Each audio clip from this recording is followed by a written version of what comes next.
One of the most important challenges that we face as we start to come out of lockdown is the real risk of what's called disaster capitalism.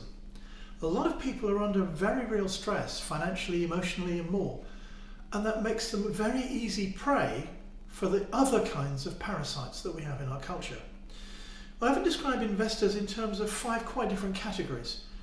There's the symbiote who is committed to working with us. There is the parasite who is sort of committed, but only takes, it never gives. There is the grazer, which sounds better, but in fact it's a parasite across an entire field, allowing each one to recover and having no commit to any individual. There's the predator, and finally there's the scavenger, who doesn't even bother to chase anything down, but merely chases everyone out of the way.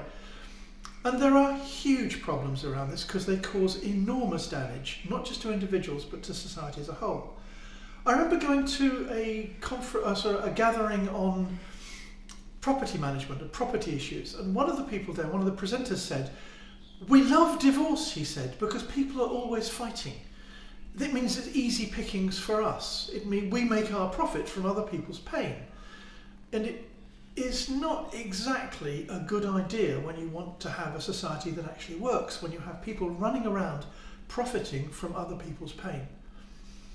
It also makes existing inequalities worse because the people who've got lots of resources are the ones who can dive in and grab, while others have to rebuild from scratch. So there's some huge problems that we face in our roles as enterprise architects and just as citizens as well, about beware of disaster capitalism. One of the huge challenges here is the whole concept of win-lose. I like seeing someone else lose because then I win, a kind of transactional approach. But the trouble is that win-lose is actually an illusory form of lose-lose. The short-term gain covers a longer-term loss for everyone. And we need to face this as a very real problem, because the only way that actually wins, the only choice that we have is lose-lose or win-win. There are no other options. The catch with win-lose is that it's addictive because it doesn't actually work. It gives a short-term gain masking a longer-term loss. So there's always the desire to do it again, do it again, do it again, in a way that actually drives everything down in a race to the bottom. We cannot survive if we continue to support this.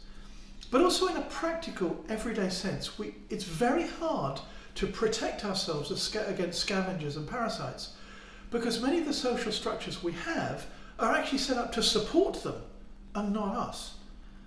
The stock market, for example, prioritises the investors in the exact opposite order to what we need. It puts the scavenger first and the symbiote last.